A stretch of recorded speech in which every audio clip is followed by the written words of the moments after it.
Intern, good morning, good morning. There's been a lot going on in the zoo. I cannot wait to show you the deer area. I admit I may have gone a little bit over the top, but right now we are trying to wait for yet another one of these adorable little beavers to be added into the beaver family. Whenever she wants to come out to give birth to those little babies. I think that's her at least. Let's double check. Yep, American beaver number 11. Alright, so we've got the right girl. She's coming out of the water. We have a new log. New log for the beavers. Got some lettuce in it. Unfortunately, we still cannot seem to get their branches. So I guess that we're just going to have to wait till we hit 5 stars, perhaps. Oh, there you are, darling. Are you ready to have your babies? Oh, I think she's ready. I think she's going to do it. She's hiding in the little... Oh, give him birth. Little wee one. Oh, they're so cute when they're brand new. Look at it. Are you so adorable? Yeah, you know you're cute. You know it. I know it. Everyone knows it. But yes, there's been quite a lot going on, so we'll leave the new parents. Oh, look at everybody. Everyone's so happy about the baby. Let's see, how do we get out of here, Intern? Oh, hello, beaver. Let's follow the zookeeper. Aha, there it is. Our little gate to get out. Ooh, and how are our catfish doing? Doing good, doing good. Catfish babies are still catfish babies. Hopefully they'll grow up soon. I wouldn't mind having a few more catfish. I wonder, do you see the eels? There, the eels, good. So they haven't been eaten, always a good thing. But come this way, Intern. There is now a little pathway so that we can walk around the side of our wonderful porcupine exhibit. Where's the porcupines? Where's, oh. There they are! Look at the babies! Isn't that just the cutest thing in the world? Mom porcupine and baby porcupines! Oh, and when you guys are born, oh, look at that. Absolute perfection. Yeah, you guys are so cute. You guys are just so cute. Oh, I can't handle it. I can't handle it. There's just too much cute going on, Intern. But yes, as you can see, I have built a new path so it's easy for our guests to get around. And then, wham! Look at this! There's trees everywhere. Trees and benches, and there's a beautiful little statue of a deer. Absolutely gorgeous. Absolutely gorgeous. Surrounded by bilberries, because you gotta love the bilberries. And then we've got our little entrance into the Jeep tour. You just pop right in. And once you get in, we have this whole mammoth area to explore. Look at this! So this is our Jeep tour, carefully decorated with a ton of trees. A little lake, lots of rocks, tons of flowers. Oh, you don't even want to get me started on how long it took me to get in here and get everything nicely organized. There's mushrooms everywhere. There's these beautiful forget-me-nots and ferns, more bilberries. There's some carnations. Ooh, nobody in the Jeep tour right now. The Jeep tours have proven immensely successful though. People really love, oh, what's this? What's this? Aviary Monthly magazine is preparing an article on the grooming habits of exotic birds for the next issues. If you can snap a picture of a common peafowl taking a dust bath, the magazine will send you $1,500 for the photo. Ooh, okay, we can do that. We'll keep an eye out for our beautiful common peafowl. Whoopsie daisy, there we go. Thank you very much. I'm trying to show Intern the upgrades here. Thank you. But yes, we've got these beautiful flowers. We've got the little pitcher plants, which I think are absolutely adorable. Little mushrooms, and we've got a lake. And you know what I put in the lake? Ducks! Mallards! Look at them. Oh yeah, were you getting a drink from the lake? I'm glad you figured it out. The deer can't figure it out to save their lives. But we have a ton of deer that people can come along and see too. Lots and lots of ferns. Like I said, I kind of went hog wild when it came to decorating the whole area. But look. Beautiful deer. Such gorgeous deer pooping in the woods. That's what they do. Oh, but we have several different species. Let me double check, because I'm still learning which is which, but I'm pretty sure that's a whitetail. Just standing in the way. Yep, this is one of our whitetail deer. Making it nice and easy for, you can move, ma'am. Come on. That's it. Keep scooching. There we go. We've got Marsh Deer, European Fallow Deer, a whole bunch of different species just kind of living here together, and they seem to be doing pretty good. There's a Marsh Deer with its little black legs. That's how you can tell that it's different. Thank you. Yes, more pooping. Oh, this is the part they don't tell you about being a zookeeper, is that everything poops on you. Let's see, the Whitetail Deer. We've got the Red Deer. Oh, wow, you're a handsome one, aren't you? Look at you, more red deer. This one's one of the boys, so I should say you're a pretty one. I apologize. Oh, look at how well hidden she is inside the wildflowers here. You really wouldn't know she's here if you didn't get up close. Oh, I love the European fallow deer. I will admit that they're probably my favorite. Oh, and there's a little mallard female.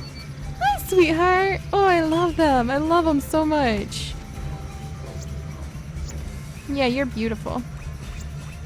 They have such a funny gait too. I really like watching these guys. But yeah, there's quite a few of them. They're just kind of putzing around, getting used to everything. There's some foxtail, lots and lots of different plants. There we go. They're too good to drink out of the lake, apparently. We might cut down on some of the jeeps. Ooh, there's another mushroom. Ugh. But yeah, it took quite a while to get everything decorated just so. And I wasn't going to make you stick around, Intern. I needed poop scooping 101 elsewhere. Hello, little one. How are you doing? But I'm very pleased with how this whole thing's turned out. Hello, little mallard. I like you too. Hello, flowers. I like you too. And the guests absolutely seem to love it. The Jeep tour is doing really great. But like I said, I think we can afford, now that it's calmed down a little bit, to sell off a couple of those Jeep. Yeah, no one's in there. Because it was just jam-packed. The line was so long, I couldn't even shake a stick at it. So that's why we ended up building this whole area. But look at it. Check it out. Ooh, you know what we need over here, Intern? We need binoculars. That'll make people happy. Because they'll be able to look in and see the deer hiding at the back of the exhibit without getting on the Jeep tour. Alright, so there's some new binoculars there. And there's some new binoculars there. But I think that we're doing pretty good on taking care of our guests. Why can't you guys reach that bird poop, huh? It is not that hard. Do I need to add in more gates for you? Well, let's add in a couple more zookeeper gates. Maybe that'll help out our zookeepers. But we keep going up and down and all around when it comes to the fame of the zoo. And we have a lot of unhappy people kind of crowded around here. And I think they're unhappy. Whoa, I'd be unhappy with that much trash too. So sorry, so sorry. So sorry. This is turning over a pretty good profit. But it's just selling, like, you know, it's Gillylock's Gildy. Let's see, let's fix that. Thank you for pointing that out to me, Intern. There we go. Why are you unhappy, sir? Going to use the restroom. You have $1. That's probably why. He needs an ATM. We love it when that happens, don't we, Intern? Well, let's add in an ATM for him. And then I was thinking of maybe a restaurant somewhere nearby because things are getting a little bit busier and I don't think that we'll have everything that everyone needs. And you know, it's just kind of like we're getting more professional. Gotta upgrade things. Alright, where would we put this ATM?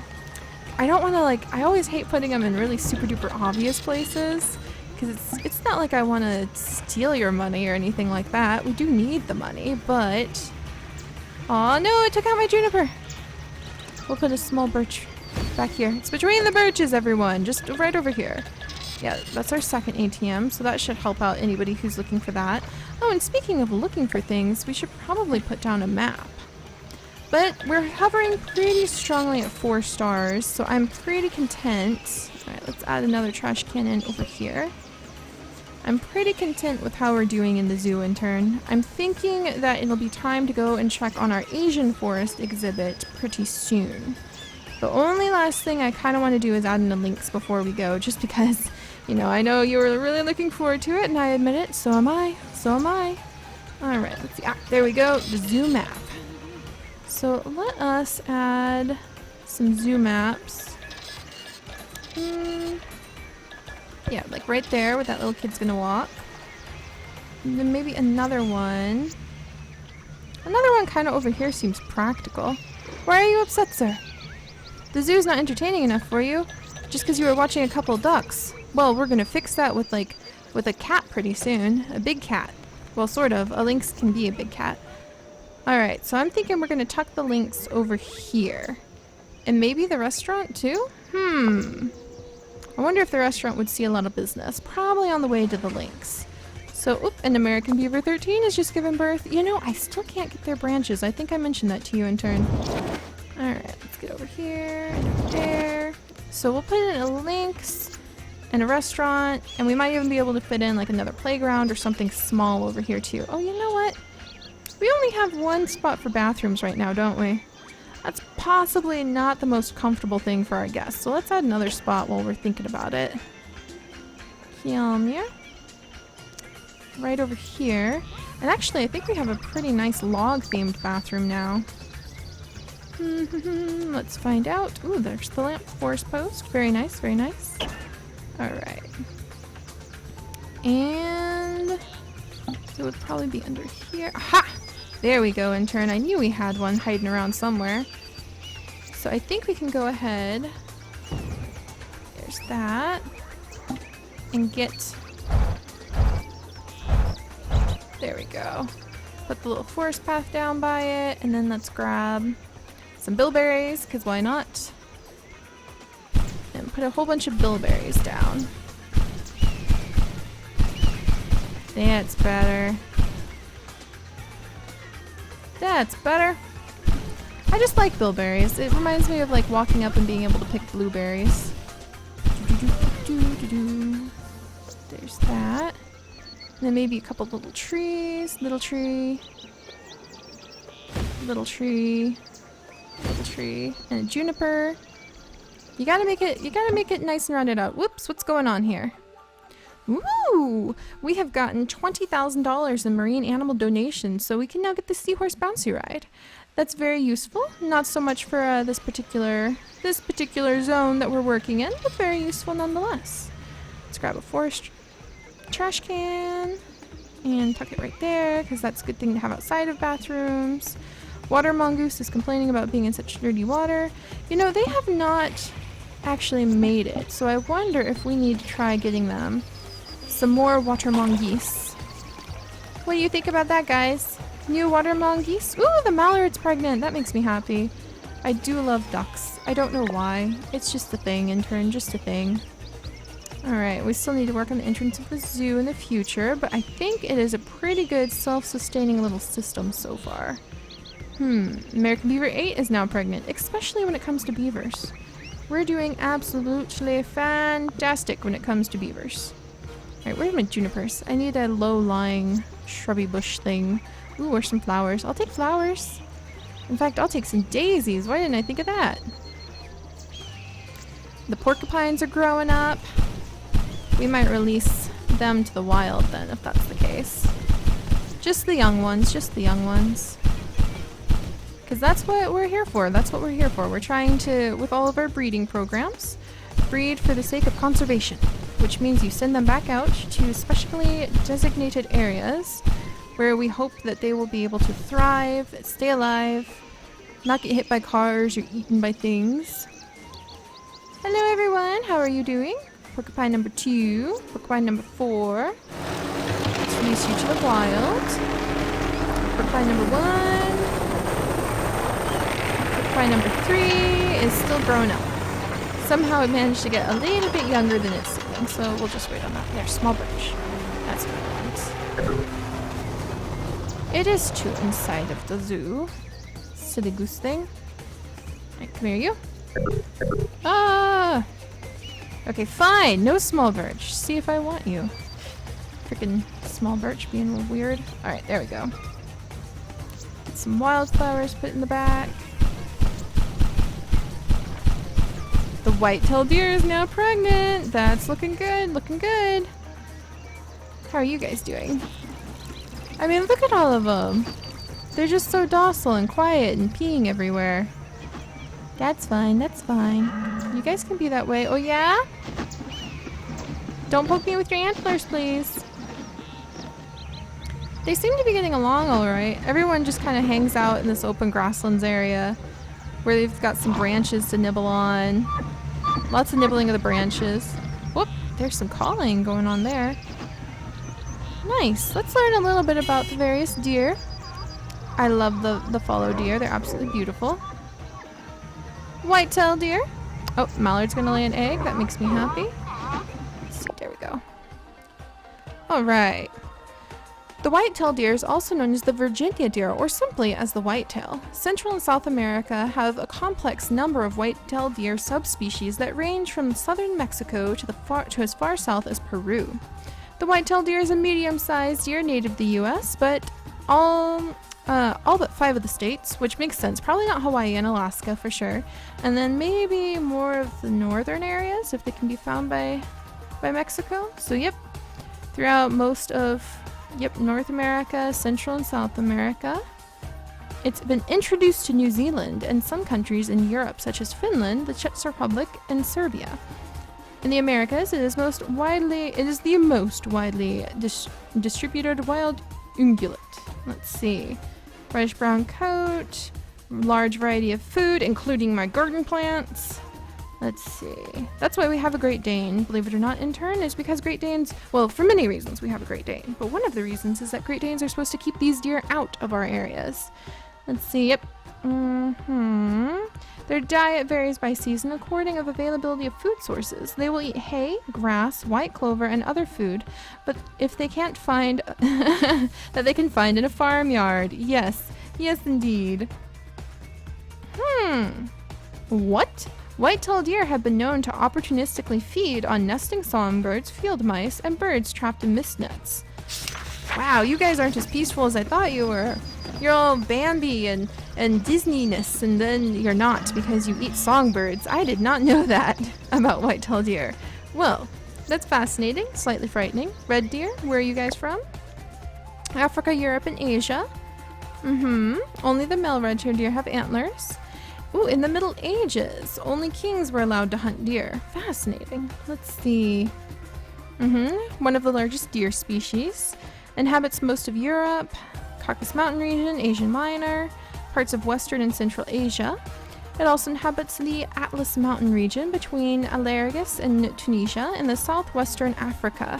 The only species of deer to inhabit Africa. Interesting. Red deer have been introduced to other areas of the world, including New Zealand. New Zealand seems to have a lot of introduced deer. That cannot be good for its native flora and fauna, especially being an island. Let's see. Toes. Although at one time red deer were rare in some areas, they were never close to extinction. Reintroduction and conservation efforts, especially in the United Kingdom, have resulted in an increase of red-tailed deer populations, while other areas, such as North Africa, have continued to show a population decline. There you go. So we've got a nice variety of deer. That's one of the things I was really happy that we could add so many different kinds. Let's see, and the fallow deer, Europe, absolutely beautiful. Those are just gorgeous. I love their patterning. Spread across Central Europe by the Romans. Let's see, once classified, separate genus. Personally, Intern, I don't find the classifications as interesting as the biological facts, but trust me, there are entire slews of biologists who are dedicated just to nitpick placing animals into their different categories, which is important in the long run, but definitely not the nitty-gritty poop scooping reality that I prefer. Let's see. Species with the greatest variation of coats. Ooh, okay, so lots of different coat colors, some of them being white. Most herds consist of the common coat varieties, though it's not uncommon to see the mineral coat variation. The white is very, very rare. Only bucks have antlers, which are broad and shovel-shaped from 3 years. In the first 2 years, the antler is a single spike. They're grazing animals. The preferred habitat is mixed woodland and open grassland. During the rut, bucks will spread out and females move between them. Okay. During the rest of the year, when they try to stay together in groups of up to 150. Interesting. And then finally our marsh deer, Intern. So we've got tons of deer. Alright, let's see. What about you, my friend? South America. Ooh. So we did get a good mix. I know when I got them, I got a good mix, but it was just interesting to see that we got a little bit from all over the world. I didn't pick some species if they were really more related to the antelope and things like that. I just wanted to stick to mostly familiar-ish deer. They can often be found along riverbanks in South America. They are swift swimmers. The marsh deer lives only in marsh areas. Let's see, with the water level reaching half a meter deep, they are swift swimmers. I better make the lake a little deeper for them then. The marshes with their high vegetation density protect them from predators and provide them with food. The natural predator of the marsh deer, the jaguar, and the puma, have almost completely disappeared from its habitat. The former major threat was poaching for its antlers, but it is now under control. Destruction of habitat presents nowadays the major threat to marsh deer. The dam that was built altered the area in which several hundred specimens lived, and the draining of marshes for farmland and cattle threatened hundreds of hectares every year in Argentina and Brazil. Contagious diseases from cattle are also a problem, though it has been shown that deer are not affected by bronchiolitis, or basically like one of the lung diseases. Well, that's very good for you then, my dear friend. So let's see, I'm going to make the water a little deeper over here for you then, and change it to marsh type, because I don't think the others will mind very much.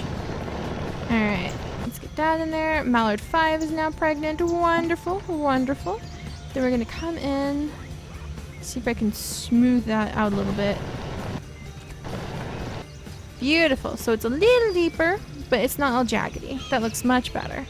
And then, yeah, it eats the same as everybody else, but I'll throw in some extra... There we go. Some extra dark leafy greens, even though those are normally for our dinosaurs, just to kind of spruce things up for it. So there we go. Nice little marsh. We've got our cattails and everything in place. The mallards are pregnant. The deer are becoming pregnant. I think everything is well in hand here, Intern.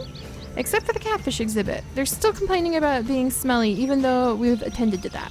So, next time we come back, Intern, after our little lunch break, because I am getting kind of hungry, we are actually going to work on putting in one of the lynx species. So one of the big cats, or maybe a cougar. I am very fond of cougars. I have a very, very big weak spot for cougars. So we might put in cougar, possibly a lynx. We'll put it in a restaurant, maybe a playground, maybe some smaller exhibits along here. So we'll figure that out. But go get lunch, Intern, and I will see you back here afterward. Bye-bye.